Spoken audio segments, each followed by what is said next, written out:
और वीरेंद्र जी, अब जो आपके पास फीडबैक आया है उस पर कैसा फीडबैक है? चुनाव से पहले तो आपने बहुत बताया नंबर्स, मुझे चुनाव के बाद, वोटिंग के बाद बताइए जरा।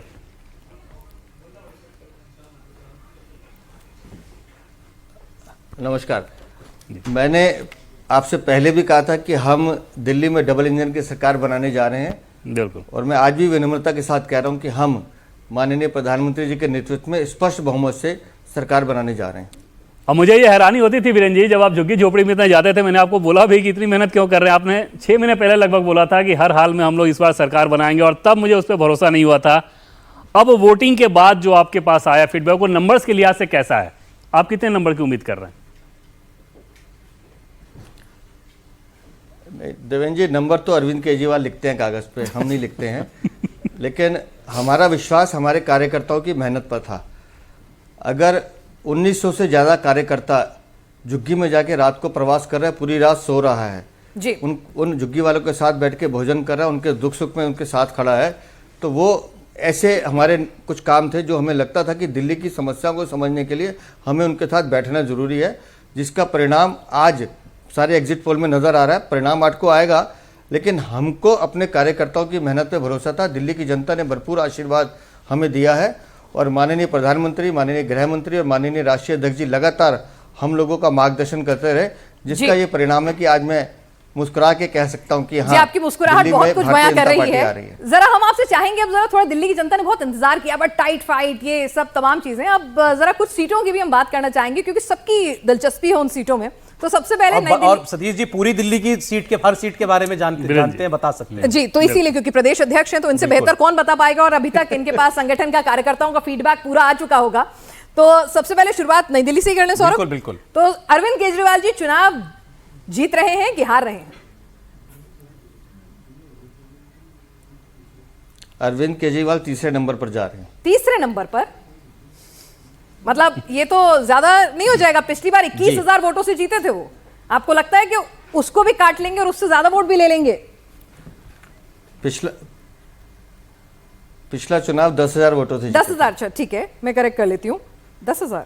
ओके। अच्छा, एक चीज वीरेंद्र जी, क्योंकि 2 एग्जिट पोल ने भी वैसा इंडिकेशन दिया है, उसमें आम आदमी पार्टी को जबरदस्त सीटें दिखाई दे रही है, और सौरभ भारद्वाज ने कहा कि हमारे वोटर्स जो हैं वो साइलेंट होते हैं, बोलते नहीं हैं, लेकिन नतीजों में आ गया। क्या ये अंदेशा है कि जो महिलाओं के फॉर्म भरवाए गए थे 35-40 लाख रुपए 2100 रुपए के, वो अगर साइलेंटली आम आदमी पार्टी के पक्ष में वोट ना कर दी हो, ये अंदेशा भी हो रहा है आप लोगों को?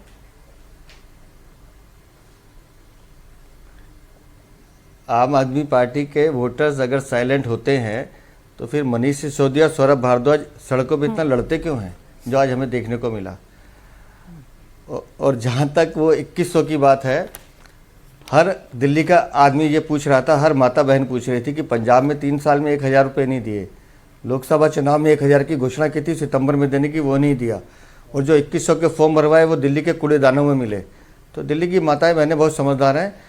प्रधानमंत्री नरेंद्र मोदी और भारतीय जनता पार्टी की जो घोषणाएं थी या जो हमारे वादे हैं, वो हमारे डिलीवरी बेस्ड हैं। हमने उड़ीसा, छत्तीसगढ़, मध्य प्रदेश, राजस्थान, हरियाणा, महाराष्ट्र में करके दिखाया है। वो ट्रैक रिकॉर्ड विश्वसनीयता का हमारे पीछे था, इसलिए दिल्ली की जनता ने हमें आशीर्वाद दिया। दिल्ली की जनता का आशीर्वाद क्या कालका की सीट पर भी मिलेगा? अरविंद केजरीवाल को तो आपने तीसरे नंबर पर पहुंचा दिया। मैं आपको बहुत विनम्रता के साथ कह रहा हूं, आप कालका जी के साथ जंगपुरा भी जोड़ लीजिए, दोनों सीटें हम जीतने जा रहे हैं। अच्छा, बस्ती भी जोड़ लूं फिर तो? लग रहा है सारे हैवीवेट्स को एकदम डाउन करने वाले हैं। लोकसभा के लिहाज से शिद्दत के साथ चुनाव लड़ा है हमने, और मैं बहुत विनम्रता के साथ कह रहा हूं। माफ कीजिएगा, बोलिए, अपनी बात पूरी कीजिए। लोकसभा के चुनाव में 52 सीटों पे हमें एडवांटेज थी, और मुझे लगता है मोटा मोटा उसके आसपास हम लोग जा रहे हैं। किस लोकसभा सीट में आपको लगता है कि सबसे ज्यादा सीटें आएंगी, और कहां सबसे कम, कहां सबसे ज्यादा चुनौती नजर आई है?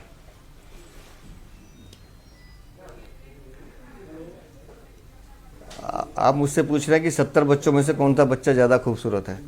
नहीं, मैं ये पूछ रहा हूं कि 70 बच्चों में से किस किस बच्चे ने अच्छा एग्जाम दिया है, किस किस बच्चे का एग्जाम उतना अच्छा नहीं हुआ है। नरेला से चलेंगे तो छतरपुर तक बहुत अच्छा आपको परिणाम देखने को मिलेगा जी। बीच में आपको नई दिल्ली में 2-3 सीटों पे बहुत अच्छा देखने को मिलेगा। फिर हम केशवपुरम चले जाएंगे तो वहाँ 3-4 सीटें बहुत अच्छी है दिखेंगी आपको। और फिर गोंडा से शुरू करके हम जंगपुरा तक बहुत मुस्कुराते हुए निकलेंगे। मतलब ये कहा जा सकता है कि नई दिल्ली में सबसे कम सीटें आएंगी और उत्तर पूर्व उत्तर पश्चिम में सबसे ज्यादा बीजेपी की।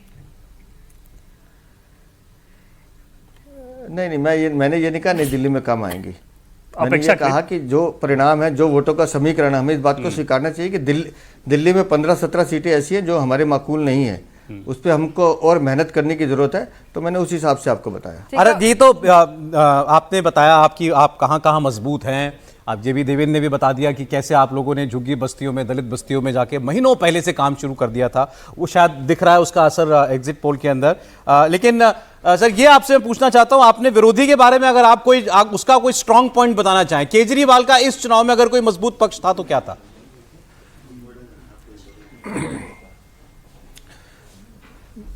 मुझे अगर केजरीवाल से कोई एक बात सीखनी होगी तो कितनी सफाई से झूठ बोला जाता है वो सीखना चाहिए।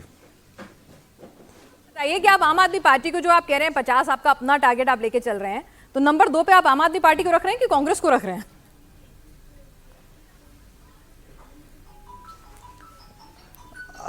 मुझे ना दोनों एक जैसे लगते हैं। मैं राहुल गांधी को देखता हूँ तो अरविंद नजर आते हैं, अरविंद को देखता हूँ तो राहुल नजर आते हैं।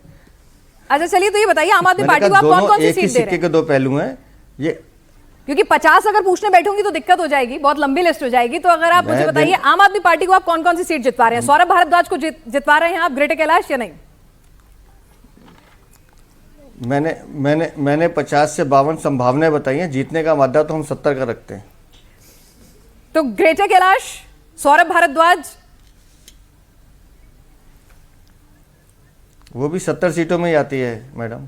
नहीं 70 में तो आती है सर। जैसे आपने बताया ना कि आप जंगपुरा में भी मुस्कुराएंगे, आप कालका जी में भी मुस्कुराएंगे, तो ये मुस्कुराहट ग्रेटर कैलाश पहुंचते पहुंचते बनी रहेगी क्या? मैं तो ग्रेटर कैलाश पे भी मुस्कुरा रहा हूँ। अच्छा। लेकिन मैं चाहता हूँ कि मैं 8 तारीख को जब आपके सामने दोबारा आऊँ तो बहुत विनम्रता के साथ अपनी बात को स्वीकारूं जो मैंने आज कहा है। और बाबरपुर?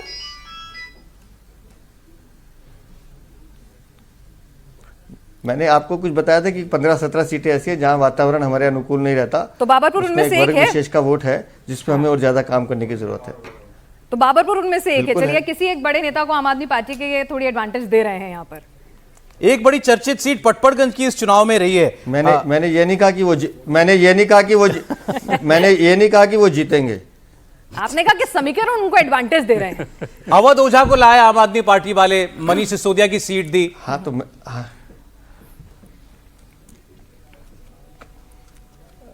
पटपड़गंज लगभग 10 से 12 हजार वोटों से जीत रहे हैं हम लोग। अच्छा। और करावल नगर?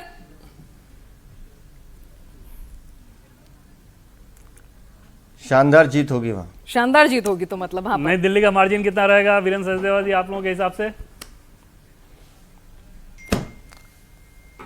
मुझे लगता है अरविंद केजरीवाल तीसरे स्थान पर जाने चाहिए। तीसरे स्थान पर? और ओखला मुस्तफाबाद में आपको क्या लगता है? वहां से कांग्रेस ने बहुत जोर लगाया इन सीटों पर। तो वहां पर क्या लगता है? वहां पर एक और पार्टी भी निकल कर आई है, तो मतलब क्या आपका परिणाम परिणाम चौंकाने वाले होंगे। अब अगर एक सीट पे मैं करूंगा तो मुझे लगता है फिर मुझे को कोई पैरेट भी रखना चाहिए जो वो कार्ड निकालता रहे और जवाब देता रहे। मेरे लिए संभव नहीं हो पाएगा ये। तो मुस्तफाबाद और ओखला के परिणाम चौंकाने वाले। सदी जी, आखिरी माफ कीजिएगा, एक आखिरी आपसे सवाल है। ये चुनाव में जितनी मेहनत की, चुनाव जितना मुश्किल आप लोगों के लिए था, मुख्यमंत्री चुनना भी उतना मुश्किल होगा क्या? नहीं, ये कभी मुश्किल नहीं होता। हमारे पास कार्यकर्ता इतने सुशील और गुणी हैं, कोई भी भारतीय जनता पार्टी का कार्यकर्ता मुख्यमंत्री बन सकता है। तो ये तो निर्णय केंद्रीय नेतृत्व तो विधायकों में से ही बनेगा या फिर कोई गैर विधायक भी बन सकता है? सांसद भी बन सकता है या कोई और भी आ सकता है? आप चाहती हैं कि मैं इस कुर्सी पे बैठा रहूं? इन्होंने हम तो अपने लिए हेडलाइन निकलवाना चाहते हैं। चुनाव से पहले इन्होंने कहा था कि मेरा सिर्फ एक ही काम है, खुद चुनाव नहीं लड़ूंगा, एक ही काम है कि चुनाव जिता के पार्टी को दे देना। बहुत शुक्रिया वीरेंद्र जी, बहुत धन्यवाद। उसका इनाम मिलेगा क्या, ये देखना है।